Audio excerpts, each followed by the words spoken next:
Hello again. It is episode 34, Pickleball Effect Podcast. I'm Braydon. And I'm Kyle. We got a new audio toy here. This is the Rodecaster Pro 2. Will probably sound maybe a little bit better. I think we're going to sound amazing. About $500 better. Well, we don't even know. We don't know how to use it, so we're hoping we sound better. We're hoping that the recording just works.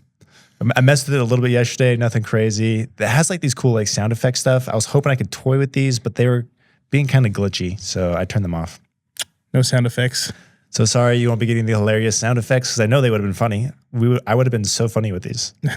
I like it. All right, man. We're coming off the JOOLA launch week. It was a busy week for me. Like I'm pretty glad that it's over. I got my video out. I got my written review out. I still need to update some pieces to my written review. I need to add some information about the Hyperion model and some other data points, but got it out there. Happy that's out. Getting a lot of different opinions about people who are like, this is cool, this is great. Some are like, this is going to ruin the game. It's just all over the place. Absolutely. Also, you guys should go look at that review because the intro, Braydon is getting very good at video. It's pretty sweet. I liked it. I was really proud of that. I know it was great. I know I'm still very amateurish, but that felt good. It looked good. It looked good. In my heart, it felt great.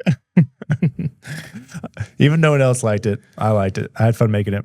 It's just, give me another year or so. You'll be there. I'll be there. Yeah, I'm having a lot of fun with that. A lot of runway. There's so many things to learn. So go check out those reviews. I still feel like there's a lot of chatter about the JOOLA paddles. Like, I don't think that discussion is going to end anytime soon. No, it's all over Discord. It's all over like forums and chats. Everybody's talking about them. What are like the questions you're seeing? Like, what are people talking about? Well, I see a lot of people that think it's going to ruin the game. I've been suggesting it to like 3-0s that are like, what's the best paddle? I'm like, get this, send it. Just kidding. Don't actually get this. I'm joking. But yeah, a lot of questions around that, like whether the power is good or bad.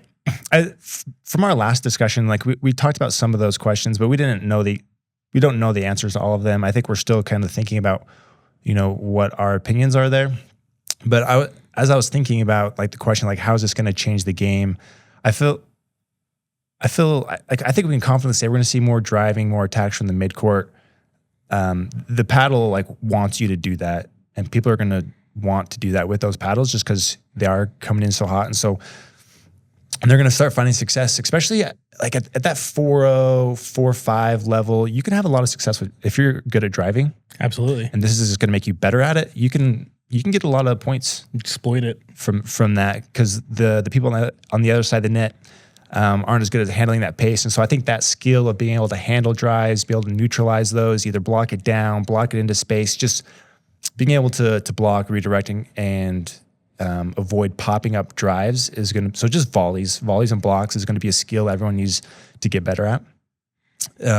I think that's one. And then two is just letting balls go. Yeah, absolutely.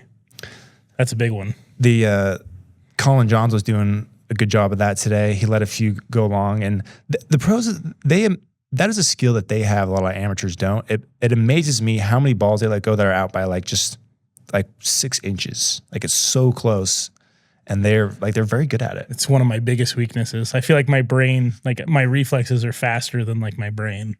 Like, I'm the same way. Like I think my instinct is to counter, especially on like speed ups. My instinct is to counter. I'm looking to counter, and so backing off is really difficult. But I think that's a skill we're gonna have to learn and develop, and is gonna get more and more important in the game. Because especially if someone can hit hard, it's hard to keep the ball in when you're full sending it with those paddles. And if you let the ball go, that's gonna calm them down a lot. They're gonna be like, okay, I can't get away with this. Exactly. And they're gonna have to slow down or they're gonna lose. And so I think those two skills are things that people are gonna need to practice and develop more so than they have right now. And I think that's like kind of brings into your like black book of keeping notes on players, because the old adage of like shoulder high, let it fly with these paddles, like with in general, like nowadays paddles, that's not necessarily true. People can hit balls that are that high that are still going to drop into the back of the court. So knowing your opponent that they have that shot in their toolbox is kind of important, because if you don't have a really good rolling shot, it's going to peg the back wall. Yeah, I like that. So yeah, that's the thing to pay attention to. Like when you're scouting your opponents, like pay attention to what they're capable of with like the roll, how high, how hard they're hitting those. Because if they can't keep those in, then yeah, let more stuff go. Even if some of them stay in, like let more go. Counters, it's hard to speed up and let stuff go, but that's going to happen. And then just letting that initial speed up that's low and below the net go. Yep. Is another tough one. But I think we're going to start seeing those long, because like power is great and all, but when you get close to the net, power is only so useful. Like you can only hit it so hard and keep it in play. It's only when it's like above the net where it's like super dangerous. Not like dangerous and like you're going to get hurt, but dangerous like they're going to finish the point and like it's easier to keep it in play. Those more finesse type shots below the net, maybe even attacking from the midcourt, like power can only take you so far. Absolutely. Because you have to keep it in play still. Yep. No, and a lot of the stuff we're talking about is like higher level strategy. If we're talking 3-0, 3-5 rec play, and people are hitting these, especially these new YOLAs, mid-court, below the net, it's very likely going out.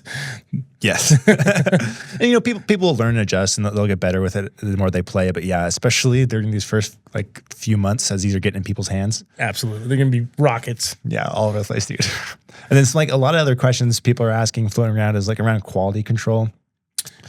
So one is, I've seen a couple of photos now. You shared one with me about the like paddles not passing the like tests they do at tournaments for like pros. You sent me like a picture of a stack of paddles of YOLAs that didn't pass and weren't deemed legal for their tournaments. So like there's that kind of quality control of like keeping it within spec. It's within spec, yeah. And I think I actually play devil's advocate. Like when you're the company and you're trying to live on the edge of like how close can we get to being, you know, at those limits, and our paddles are coming from China, like there's going to be some that are, you know, too much deflection, too much grit, because every paddle's not the same. True. So there always is going to be that manufacturing variance. And when you're basically skirting that line of what's the, you know, the max we can get, there's going to be failures.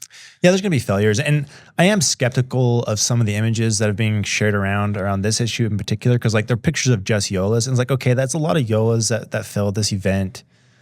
But like it's only showing the picture of YOLAs. Like, are there other paddles that failed that it's not showing pictures of? And so like I felt like this picture was not giving us the entire scope of the situation. A little anti-YOLA propaganda. Yes, anti-YOLA propaganda. I think there's a lot of that going out there right now too. Yeah, there's some anti-YOLA, and so I'm not like convinced that like, oh, okay, majority of these are out of spec or something.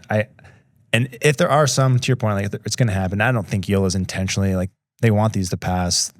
But what I'm kind of nervous of is like, okay, say maybe more of these don't pass than like your average paddle. This is being tested at the pro level, but not at the amateur level. So if an amateur has a really hot paddle that maybe is a little out of spec or something, you'll never know. You never know. Nope. And no, because the ref just does like, they don't do a real grit test. They rub your paddle. I mean, they don't do deflection tests. So that's the thing. There could be a lot of, like you're saying, there could be a lot of amateurs out there with failing paddles technically.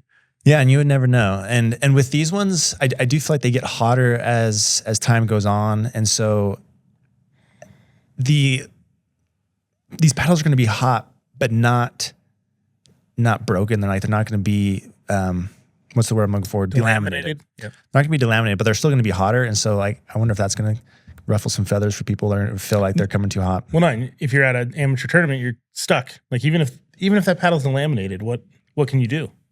I mean, pros have a new paddle every time they go to the tournament. They have a duffel bag of paddles. So yeah.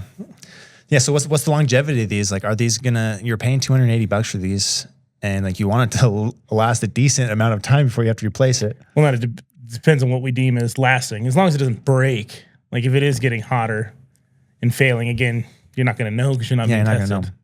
And so those are all big questions, and time will tell. Like YOLA hasn't had the best track record for quality control and these kind of things, but they've been hearing this rhetoric for like a long time. Like I would think that they're trying to address that. Oh yeah, I'm sure there's plenty of feedback because last gen there was lots of delamination, core crush. Yeah, and so I would think that they're doing everything within their power to curb that and working with their manufacturers. I mean, they sell a lot of paddles. They have a lot of influence. I'm sure that they have some sway with the people they're working with, and they're trying to solve those things. And so It's not like they're trying to make bad paddles. They're just trying to make the next gen. Absolutely.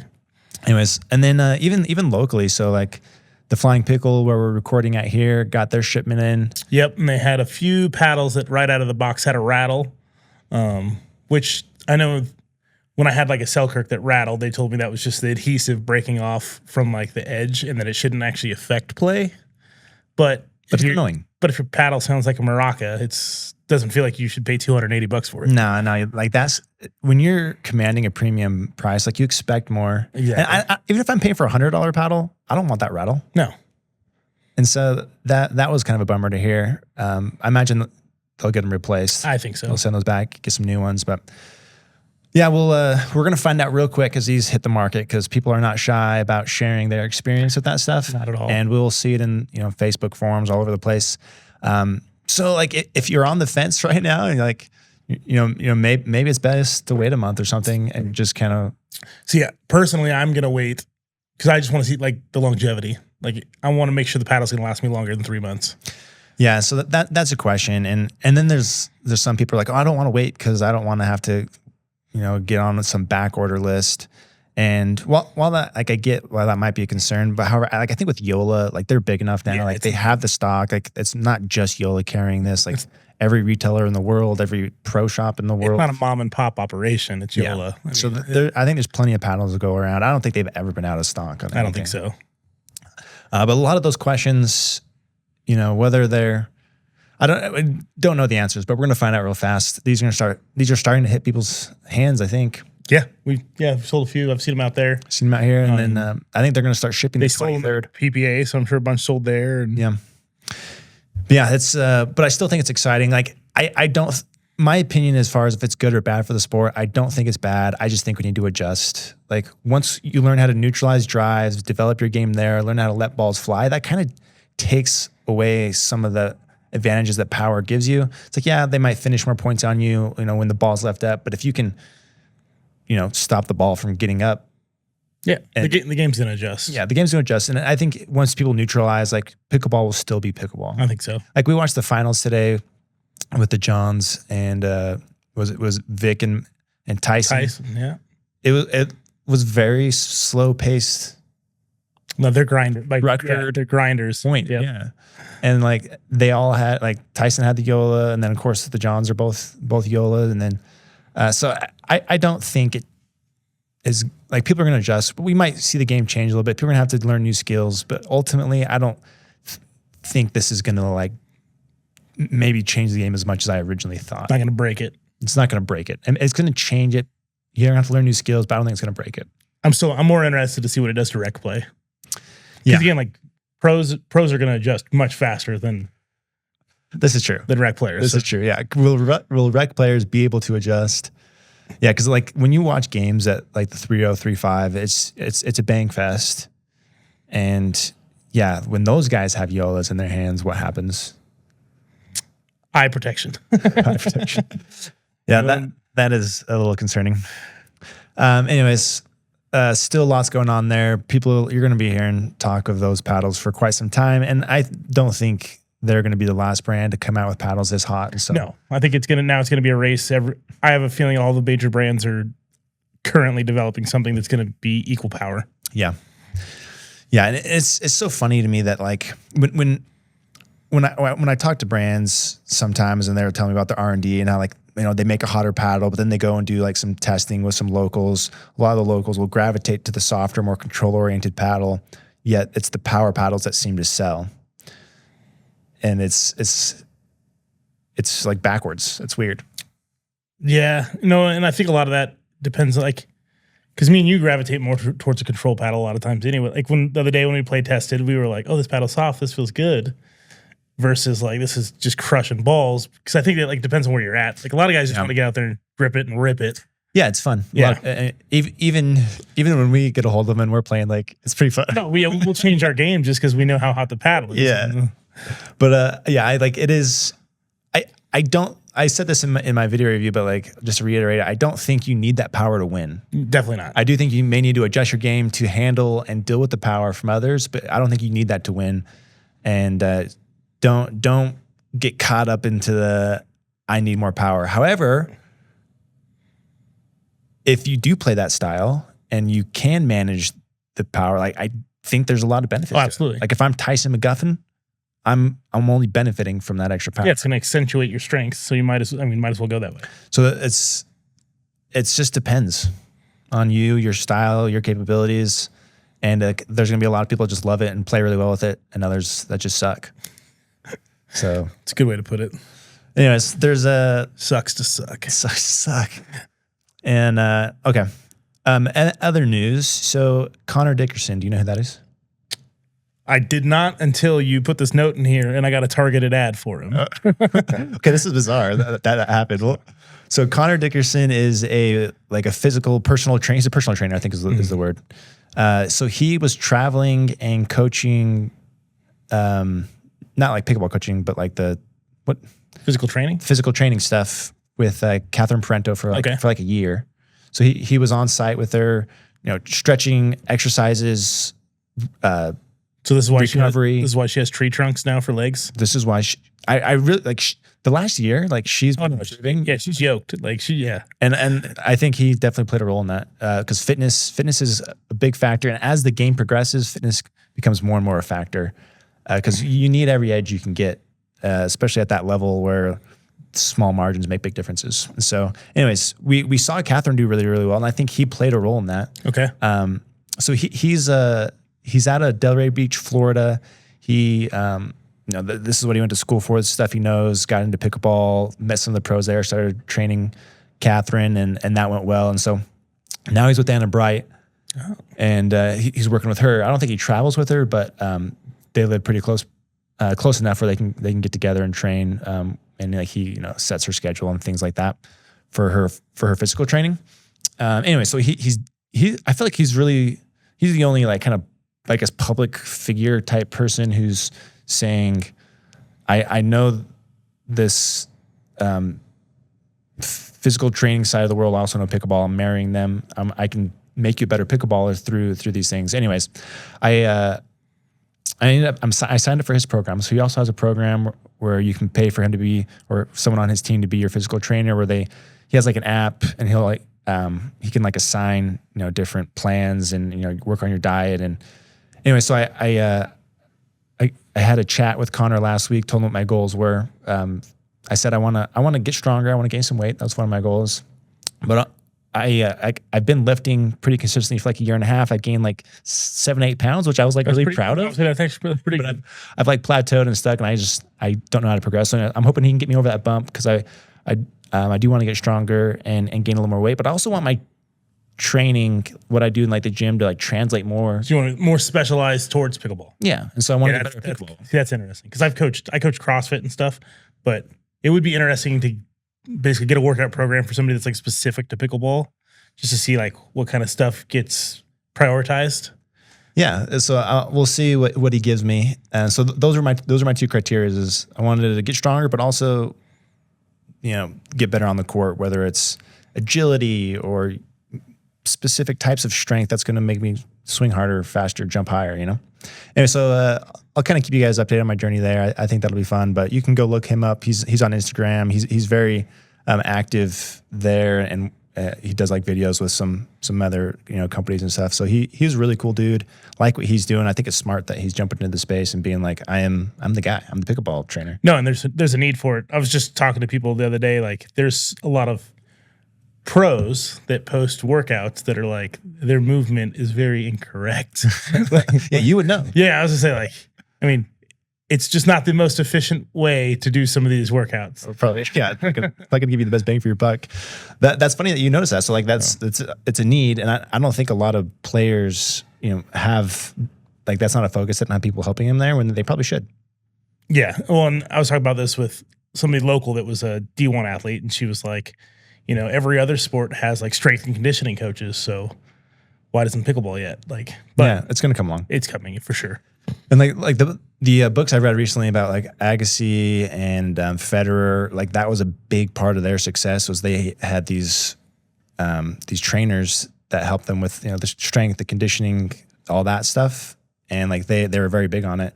And now that's like they kind of like spearheaded that a little bit. And like Federer's coach was one of the first guys that like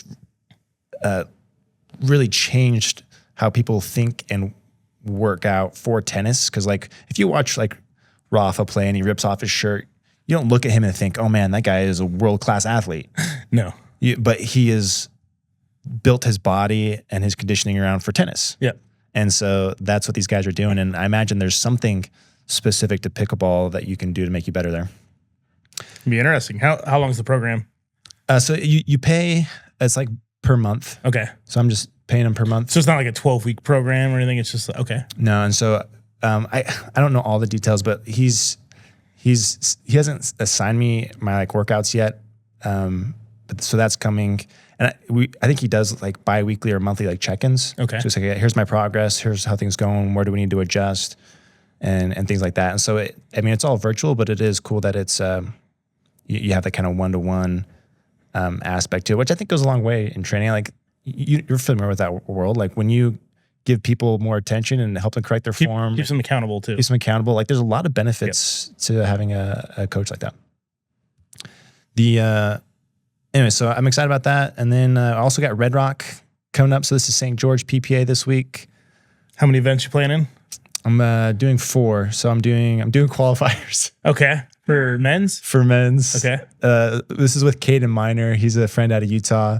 I'm not qualifier person, but I can't even, I'm not even like a top tier in our area. Just go for it. But we're just going for it. I'm just going to go, sometimes I think it's an advantage being an underdog. We're just going to go in, just play loose, just go for it. And I don't know, maybe lightning will strike a bottle. Like how cool that would be pretty sweet. Sweet to go get. We'll see you get pickled. So we'll see you get pickled on YouTube. Yeah, that'd be fantastic. I'd love that. But even if we like win like one round in that'd be fun. First round is you have the Johns brothers. Yeah, because you always get like these tough draws, like the people that make it through qualifiers. Like you're toast. It's almost like number 1s versus number 32. Right. But there's like 50 teams that signed up for this qualifier. So I think I want to say there's like 6 or 8 slots. So you probably have to win 3 or 4 matches. Is it a bracket or? So it's a bracket.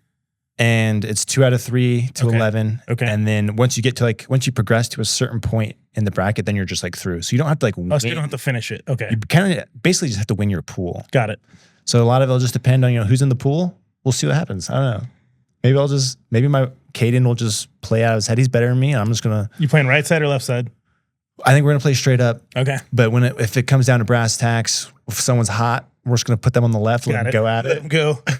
We're just we did one tournament like that last year. We did a TOC 5-0 together, and that's how we played, and it was fun. Like we're not good enough where we can just be good the whole time, but we're good for like 3-4 points in a row. And then switch. I like it.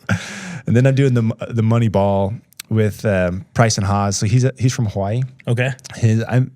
I met his wife Jamie. She's like a touring pro. She's a phenomenal singles player. That's when you just went out there, right? That was pretty recent. Yeah, when I went to Hawaii, I hung out with them, played some pickle together. Yeah, she's really cool. And so she's been doing this April stretch of tournaments. So I have a lot of admiration for that family. So they have a couple of kids, and so they will fly into the States from Hawaii, drop kids off at family in California, and then they go hit these stops in the tournaments, and then they'll just like stay in the States for a while to do these tournaments. And like it's an added layer of complexity that they have to deal with. And but they find a way, and I love that. That's awesome. Like they go find a way, and she's progressing. She's getting more results in doubles and like women's doubles recently. She played with Kwandong not long ago. Okay. She's starting to get some better partners in mixed. Nice. Anyways, I'm playing with her husband. He's also done some open events. He played with Sam Query once. How'd that go? I can't remember what they were. I know they didn't medal. They didn't medal. But anyway, the super cool family. Pricen, he's also better than me. He's a great player. I'll definitely be putting him on the left and just let him do his thing. And I'm just going to try to keep the ball alive and not get hit. And then doing 5-0 with Abe. Oh, nice. Singles. Yeah, Red Rock's a big one. There'll be a lot of guys from Boise going down there, right? Yeah, a lot of people from this area going down. I'm bummed you're not coming down. You're doing birthday party. Birthday party, and then the next weekend I'm going out to Seattle, so I'm busy these next couple Just weeks. for work from Seattle? No, so Seattle's family stuff. We're going to go see my wife's dad. Okay, cool. How often do you guys make out to Seattle? I would say on average once a year. Okay. So not super often. Crazy. Do we like this family? This part of the family? Oh, yeah. Oh, they're cool? Okay. I like all my family. Yeah, I don't see you having too much beef with anybody. Cool. So and then singles. So I'm gonna play with the Perseus 3 Nice. singles. We were drilling with it. We played a little bit of singles. I'm just gonna use it. Why not? You rock the Valair for doubles, and then Yeah, I'm gonna do the Valair Mach 2 14 for doubles. I was debating maybe doing like one of the Scorpius models, but I was like, I'm just not super comfortable and confident in it enough where I can just go play freely. I definitely play more free with the M2F 14, and so I'm going to stick with that. I have that weighted up to about 8.4 ounces. I just got my backup paddles set up today, so I got those in the bag. But yeah, if anyone uses the Mach 2 Forza, I've been adding more weight as time goes on because I like it. I'm finding that I like it a little bit heavier. So I have it.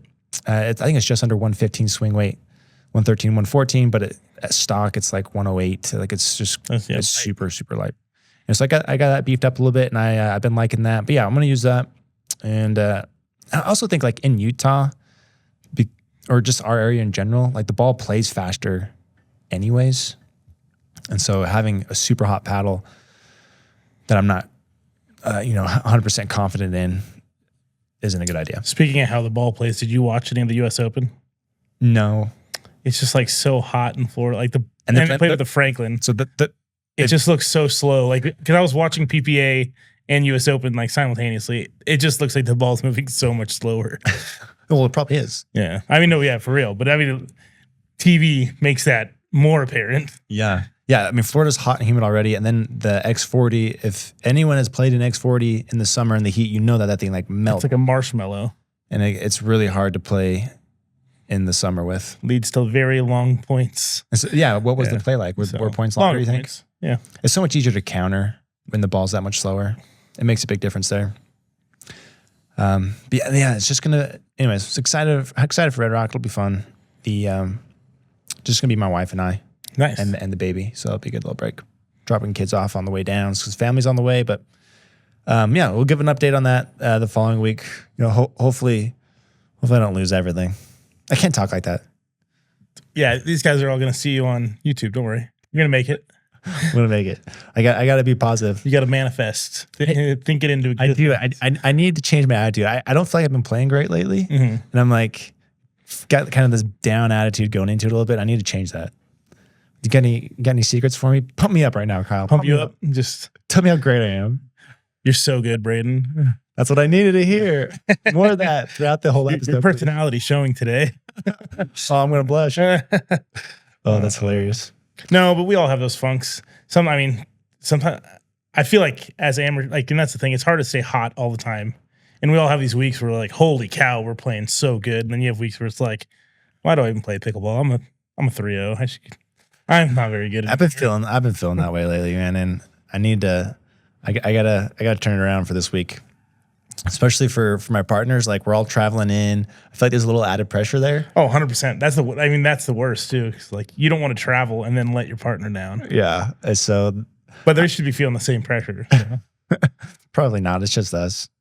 No, I hope we can play loose. I'm gonna do my best to just forget that, just go play and let things happen. And my wife's actually pretty good at like kind of coaching me a little bit on the sidelines. She'll be like, Braydon, get fired up or calm down, or like I like tell her things to like pay attention to, because it's hard to pick up on nuances while you're playing. Absolutely. But like the people watching, they can tell just by body language. Yeah, like when you're watching, like you can tell when somebody's off. Yeah, you can tell when somebody's off, and you can even see like patterns better. Mm-hmm. Like you can see like what the other person's tendencies are a little bit, and so they can almost pick up on some strategy things for you.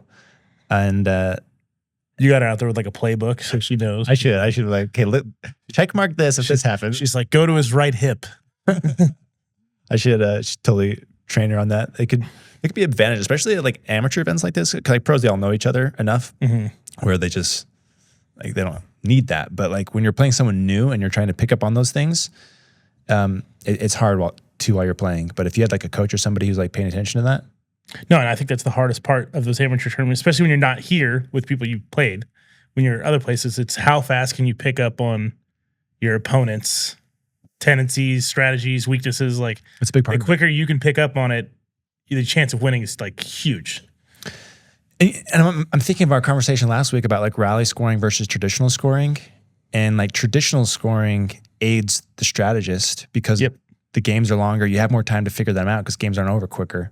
And so like best 2 out of 3 traditional scoring does give you time to kind of fill that out and strategize more than like rally scoring. Rally, you just got to come out hot and stay hot quick. Just go, just YOLO it. Yep. Yeah, that's what we should call people who are bangers now instead of like, like YOLO. You know, you only live once, but now they're YOLOs. They're YOLOs. Oh, that's a YOLO player. Oh, that's funny. Okay, what else we got here? So yeah, let's bump up to your stuff here. So this is PB News and Joe's Talking Pros. We had a few notable upsets. Biggest one being Big H over Ben Johns in singles. Well, I mean, the tournament this week. There was 2 tournaments. So PPA was at Los Cab, and then the U.S. Open was this week in Florida. So we kind of had it split. Yeah, I mainly watched PPA. I watched some U.S. Open, but like Anna Lee was at U.S. Open. Yeah, she played with her mom. They won. Yeah, that was cool. Yep. It was fun to see them back together. But like the Johnsons, I think, were at the U.S. Open.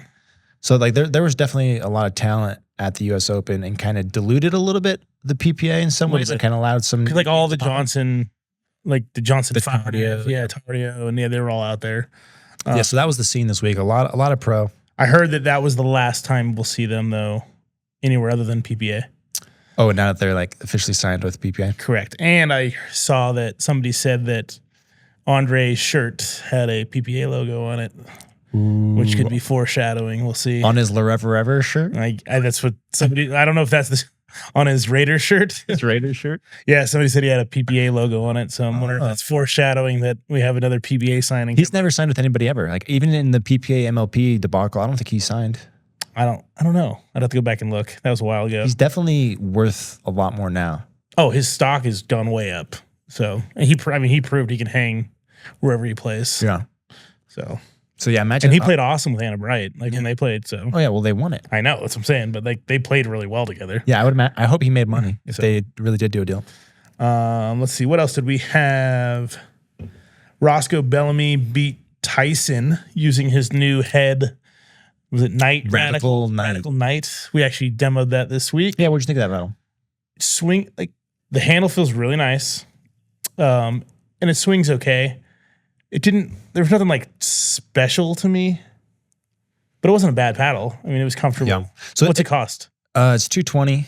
All right, so not crazy. Yeah, but it's definitely higher. It's thermoformed. It's an elongated paddle. Super light swing weight for long. I think it was 115. Okay, which is the average is going to be like 117 plus for an elongated. A lot of stuff in the 20s there. So this is a 16 millimeter at 115. So it's very light.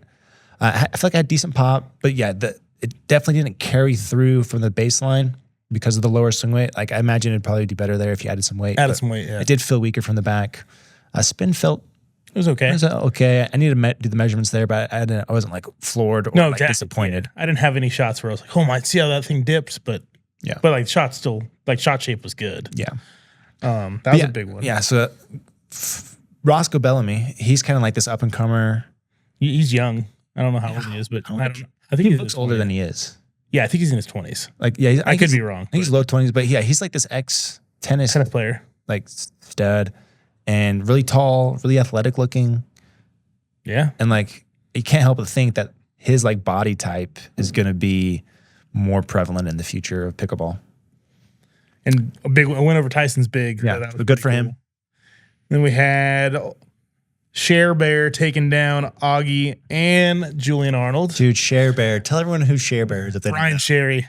He probably drank for 72 hours straight before the tournament. And what was that quote from like a year ago from him? Oh, it was a couple years ago. Oh, I think it was 2 years ago now. You're talking about when he was in Vegas. Yeah. And he's like, I can't even remember. It was the funniest interview I've ever seen in pickleball, but it's like basically just came off like a weekend bender straight to the tournament. And like kick butt. He said he sweat through like 10 shirts. The dude's not. He's no young gun. So no, he's an older guy. I can't remember. He played tennis in college. I can't remember what school. He was a big tennis player though. Yeah, and now he owns like some company that like does, like an agency, for athletes. Yeah, he's not young. He doesn't look like he's in shape. He's like he lost some weight though. Did he? Yeah. Compared to like, I don't know if you've watched him, but no, I if just you saw looked that at him scoreboard. a couple years ago when he did an interview, he was kind of had a dad bod, chubby. He's lost some weight. Okay, cool. He moves good. Yeah. Anyways, it's hilarious how well he does. He's actually a really good singles player. Yeah, and he's had some really big wins in the last like. And he's funny, like really funny, just no filter, and yeah, he's great. Anyways, he got some big wins. Has he played in a while? I feel like he's kind of been missing a lot. I don't know if he's been playing or if he's just been going out early. Maybe, yeah. This is like the first time. That was the first time I'd seen him go deep in a while. And then Connor Garnett's first gold against Fed. That was big. Yeah. But Fed was that. I think it's 8 finals in a row he's been to. Like Fed is consistent right now. Yeah, consistent at silvers too. So ouch. I know. I thought he was gonna get gold. It's like he makes the finals, doesn't have Ben. There's a lot of highlights from that game floating around today from Garnett. Like, they're wild all over the court. He was just Connor coverage. So fast. So fast. So that was really it for all the big news for the playing. So I want to ask you this question. So Hayden beats Ben Johns. Bellamy beats Tyson. Do you think we're seeing like a change of the guard a little bit in singles? Like these younger, because Hayden's really young. He's what, 18? Yeah, he's very young. I do think that one was a little more surprising over the Bellamy. I think Roscoe, Bellamy's got some. Hayden's had a few good showings though lately. He's up and coming. Like I say up and coming. He's been around forever, but he's been having some better runs in singles. I mean, he's always been there in doubles, but okay. So not a complete surprise, I guess then. But yeah, do you think, like, beating Ben Johns was a pretty big deal. Yeah, for anybody, right? But like you get Kwandong making big splashes. Yep. Like you get this younger group that's kind of starting to displace and pushing the legacy players, right? Like Tyson, Ben, like the OGs. The OGs. Fed, I wouldn't say is an OG. No, not yet. I wouldn't call him an OG. But he came before this group. But we're starting to see some change. I like it though, because singles is becoming like a crapshoot more so. Yeah, the final still ends up being somewhat the same, but we're seeing a lot more shakeup earlier in the draw, so that's fun. Yeah, I like that. Doubles less so. Like doubles is a little more consistent with who's going where. Yeah. Something interesting though is so Tyson and Ben lose early with those production models. Fed was still using an alpha. So did you test your alphas versus your production? Like, was there any difference? You know, I haven't done like the speed tests on the production yet. I have it scheduled to do Tuesday. Okay, so you are going to test it. So I'm going to go hit the numbers. I have a hunch it's going to be a little less than my alphas because I tested my alphas after I had hit them some. Okay. I don't think the alphas are any different. I just think I had more time on the alphas. So maybe Fed had his paddles broken in and didn't want to switch. Maybe. Okay. Maybe. That was just something interesting I noticed. I'd be surprised if that was really an issue or like why someone won or lost, but that is interesting. We had another rating shakeup. USAP officially goes to UTR for rating, which again segregates us with ratings. So this is like player ratings. Yeah, this is like a duper. Like last week we talked about how duper went. Was that last week? Yeah, recently. Yeah. So duper and PPA came to an agreement. So what does that even mean? Like, does USAP run their own like tournaments and they're going to use UTR? One APP is also using UTR. Okay. So now we have a division. This is another UTR win. Mm-hmm. This is coming off the big announcement of duper, like officially signing PPA and like the pickleball brackets and the websites and stuff. Yeah, so I was actually a little disheartening to see that. I was just hoping everybody go under one banner and we'd be done with it. Does anyone talk about UTR outside of those two groups? No, and there was a lot of posts on Facebook of people that like, I did my UTR questionnaire. It says I'm a pro. So I haven't done it yet, so I don't know how the rating I don't feel like duper's being threatened here. So no, I don't think so. I just wanted everybody I just want one rating for everybody and just be done. I still feel like duper's that. So I don't think this changes or threatens duper. At least I don't. That's the sense I get. Well, I mean, I haven't seen at least around here, I haven't seen a USAP tournament in ages. So yeah, I don't think they do enough tournaments to give enough people ratings because they don't have. At least I don't think they have like an app where you can post your own stuff like you can with duper, because duper, like if we played each other, we could go make that count towards our duper. Duper's the only one that does that. Yeah, and like all these places, like indoor places that use duper, like that's the power of duper, is like duper's in all these local. Yeah, it's not that in the clubs. It's nice because it can organize play, tournaments, like everything. It just makes it easier. Yeah, it's tough to overcome that hurdle. Like when duper's already integrated into so many things. Like why like is UTR paying USAP for this? Yeah, I don't know how that works. Like I feel like it has to be that the rating is paying to be. It's like the ball paying to be the ball. I think it's the ratings paying to be the rating. I bet there's something like that. Which I'm like, I don't know. Another funny topic: USA, the US Open, the senior men's. Did you watch any of it?